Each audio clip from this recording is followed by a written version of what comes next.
안녕하세요, 꽃빠빠입니다. 1세대 에어팟은 애플 최근 3년 제품 중에 가장 만족할 만한 제품이었는데요. 귀 모양에 따라서 달라지는 소리와 시끄러운 장소에서 볼륨을 크게 높여야 한다는 단점이 있었는데요. 이러한 불편함을 개선해서 나온 에어팟 프로를 소개하겠습니다. Sometimes I'm at the peak and other times I'm about to fall. Sometimes I gotta wonder what I'm doing here at all. Sometimes in my mind I just sit here and I'm guessing. How can I find the answers? I don't even got the questions. Sometimes I'm at the peak and other times I'm about to fall. 설명에 앞서 간단한 외형을 보시면 과거 모델보다 약간 납작하고 넓어졌고 마이크 부분이 짧아지면서 어딘가 어색해졌습니다.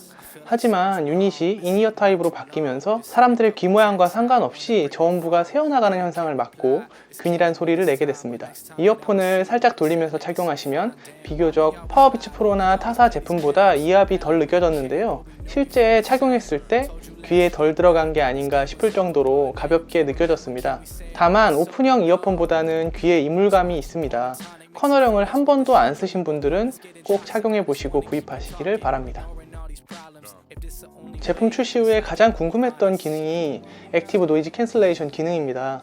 처음 이 기능을 사용하면 웃음부터 나오는데요. 거짓말처럼 소리가 80% 정도 사라집니다. 특정 상황에서는 더 정숙하기도 하고 때로는 잡음이 더 크게 들리기도 하는데요. 자세하게 확인하고 싶어서 다양한 장소를 다니면서 테스트를 했습니다. 버스 정류장에서는 소음이 70% 정도 감소되는데요. 자동차가 많이 지나가지 않을 때는 적막하게 소리를 줄여주고 차가 빠르게 다닐 때는 소리가 한 60% 정도 감소됩니다. 공사장 소음 역시 쇠가 부딪히는 상황이 아니면 대부분 70% 정도의 소리를 감소시키고 가끔은 소리가 안 나는 곳이 아닌가 의심될 정도로 소리가 작아졌습니다. 바람 소리도 측정하고 싶어서 버기카를 탔는데요.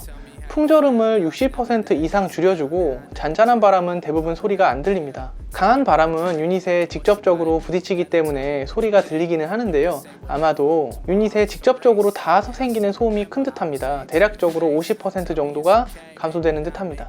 하지만 규칙적인 버기카의 엔진 소리는 대부분 들리지 않았습니다. 카페에서는 일부 고음이 나오는 노래소리나 여성분들의 목소리가 조금 더 크게 들리지만 상당히 조용한 편이고 끝판왕이라고 생각했던 게임센터에서 의외로 드라마틱한 수준의 소음이 줄어들었습니다. 자동차 도로를 옆에 지나갈 때보다 더 많은 소음을 줄여주는데요. 게임 머신에서 나오는 소리가 비교적 규칙적이라서 그런 것이 아닌가 예상해봅니다.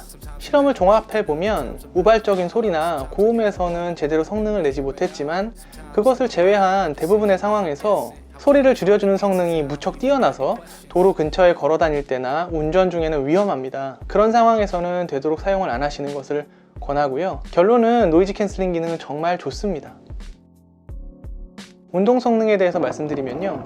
에어팟이 평소에 잘 빠지지는 않지만 강력한 회전력이 가미된 운동이나 가벼운 몸싸움이 동반된 운동에서 빠지게 될 가능성이 큽니다. 스케이트보드 같은 경우에 갑자기 넘어졌을 때를 감안해서 테스트를 했고 또 글러브를 끼고 가벼운 섀도우 복싱을 연습한다거나 펀칭 머신을 칠 때, 야구 배팅 동작을 연습할 때 강한 회전을 하면서 유닛이 빠지는지를 테스트해 봤는데요.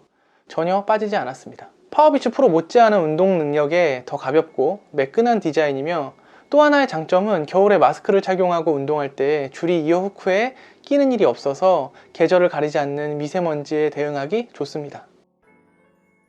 에어팟 프로는 에어팟보다 저음이 미세하게 풍부하고 따뜻한 느낌이 드는데요. 아마도 커널형으로 바뀌면서 저음이 빠지는 게 개선된 것 같아요. 물론 파워비츠 프로처럼 강력한 비트에서 심장을 툭툭 건드리는 듯한 느낌에는 못 미치지만 일상에서 무난하고 듣기 편한 저음을 들을 수 있었습니다. 반면 고음 부분은 볼륨을 높였을 때 파워비츠 프로가 가끔 답답하게 들리기도 하는데 에어팟 프로는 더 깔끔하게 들립니다. 에어팟 1세대와도 작지만 차이가 있는데요. 고음이 심심하고 특색이 없이 평탄했던 과거와 달리 에어팟 프로는 고음에서 소리가 미세하게 작아진 듯 하지만 현악기 소리를 섬세하게 표현했습니다. 파워비츠 프로 같은 경우에 남성 보컬이 돋보인다면 에어팟 프로는 여성 보컬이 더 매력적으로 들렸고 특히 쌀쌀하고 냉소적인 노래를 들었을 때 더 좋았습니다. 음악을 듣기 전에는 에어팟과 파워비츠 프로 중간 정도 되는 특징을 갖는 기기가 아닐까 예상했는데요.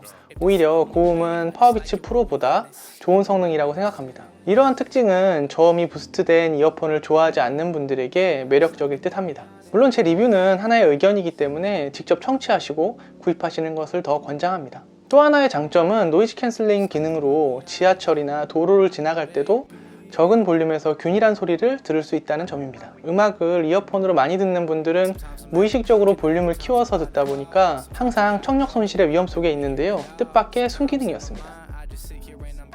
통화 성능은 에어팟과 비슷한 수준이었습니다. 결론은 파워비츠보다 조금 나은 수준이고 기존 에어팟과는 거의 비슷한 수준이라고 말씀드리고 싶습니다. 우리가 흔히 에어팟을 생각하면 떠오르는 이미지는 편의성입니다. 선이 없고 끊김이 없고 비교적 무난한 사운드에 우수한 통화 성능까지 두루 갖춘 제품의 상품성은 세계 시장 점유율 50% 이상이라는 수치만으로도 검증이 됐다고 생각하는데요. 에어팟 프로 출시로 기반이 더 단단해질 듯 합니다.